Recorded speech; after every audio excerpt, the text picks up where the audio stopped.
ఢిల్లీలో కొత్త హామీలు ఇచ్చే ముందు తెలంగాణలో ఆటో డ్రైవర్లకు ఇచ్చిన హామీలు ఏమయ్యాయని రాహుల్ గాంధీకి కేటీఆర్ ప్రశ్న వర్షం కురిపించారు.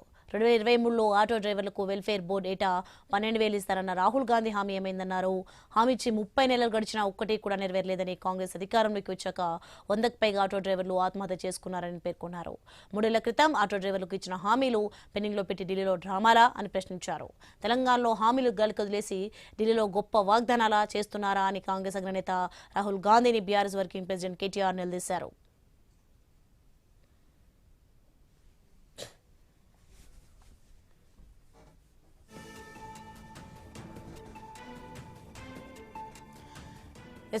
కేటీఆర్ చేసినటువంటి వ్యాఖ్యలు మనం వింటున్నాం. అలాగే పోస్ట్ ని చూడొచ్చు. ఇక a welfare board was promised for auto drives and also you heard promised 12,000 rupees annually to each drive. 30 months have passed.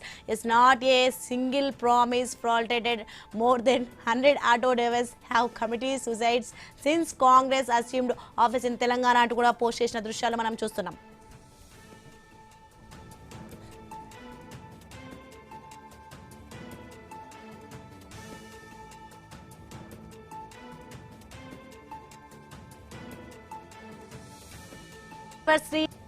are still pending. Congress failed Telangana అంటూ కూడా కేటీఆర్ పోస్ట్ ని మనం చూస్తున్నాం.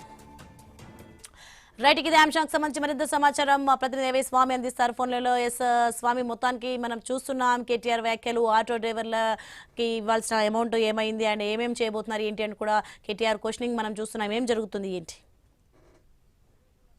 అంటే ఏఐటీసీ సీనియర్ నాయకులు, లోక్సభలో ప్రతిపక్ష నాయకులుగా ఉన్నటువంటి రాహుల్ గాంధీ రీసెంట్ గా ఆటో డ్రైవర్లతో ఢిల్లీలో ముచ్చటిస్తూ చేసినటువంటి కామెంట్స్ పైన బీఆర్ఎస్ వర్కింగ్ ప్రెసిడెంట్ కేటీఆర్ స్పందించారు. ఒకవైపు మీరు ఢిల్లీలో ఉన్నటువంటి ఆటో డ్రైవర్ల విషయం కాదు, ఒకవైపు తెలంగాణలో ఆటో డ్రైవర్లకు మీరు ఇచ్చినటువంటి వాగ్దానాలు ఏమయ్యాయని చెప్పేసి క్వశ్చన్ చేశారు. ఇందులో ప్రధానంగా ఆటో డ్రైవర్ల సంక్షేమం కోసం ప్రత్యేక బోర్డును ఏర్పాటు చేస్తా ఉన్నారు. ప్రతి ఆటో డ్రైవర్ కు ఏడాదికి 12,000 రూపాయల డబ్బులు ఇస్తామని హామీ ఇచ్చారు. అవి ఏమైనా ఇప్పటికి 30 నెలలు గడిచిపోయినా కూడా ఇప్పటి వరకు ఏ ఒక్క హామీ కూడా నెరవేరలేదు. వీటికి సంబంధించి మీరు ఏం చేస్తున్నారని చెప్పేసి కూడా ప్రశ్నించారు. దాంతో పాటు తెలంగాణలో మహాలక్ష్మి పథకం ప్రవేశపెట్టిన తర్వాత, ఆర్టీసీలో మహిళలకు ఉచిత రవాణా అందజేసిన తర్వాత ఆటో డ్రైవర్లకు ఉపాధి కరువైంది, ఉపాధి దెబ్బతిన్నది. దీనిలో భాగంగా తెలంగాణ రాష్ట్రానికి ఇప్పటికే కాంగ్రెస్ పార్టీ అధికారంలోకి వచ్చిన తర్వాత 100 మందికి పైగా ఆటో డ్రైవర్లు ఆత్మహత్యలు చేసుకున్నారు. 3 ఏళ్ల క్రితం ఆటో డ్రైవర్లకు ఇచ్చినటువంటి హామీలు ఇంకా నెరవేరకుండా ఢిల్లీలో ఆటో డ్రైవర్ల సంక్షేమం కోసం పాటుపడతారని చెప్పేసి మీరు నాటకాలు ఆడుతున్నారని చెప్పేసి కూడా కేటీఆర్ ట్వీట్ చేశారు. కేటీఆర్ ట్వీట్ కు సంబంధించి ఒకవైపు వైరల్ అవుతుంది, ఒకవైపు తెలంగాణలో ఆటో డ్రైవర్ల ఇష్యూస్ కూడా మొదటి నుంచి కూడా ఈ మహాలక్ష్మి పథకం ద్వారా మేము పెద్ద మొత్తంలో నష్టపోయామని చెప్పేసి కూడా ఆటో డ్రైవర్లు అంటున్నారు. వారి సంక్షేమం కోసం తీసుకోవాల్సినటువంటి చర్యల విషయంలో కాంగ్రెస్ ప్రభుత్వం సరిగా స్పందించట్లేదు.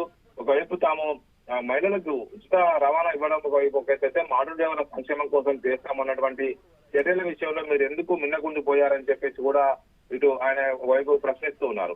దానిలో భాగంగానే ఆటో డ్రైవర్ల సంక్షేమం కోసం ఇస్తున్న స్పెషల్ బోర్డు ఏమైంది, వారికి ఏడాదికి ఇస్తానన్నటువంటి 12,000 రూపాయల నగదు ఏమైందని చెప్పేసి ప్రశ్నిస్తూ కేటీఆర్ ట్వీట్ చేశారు. Swami, right, thanks for information Swamy.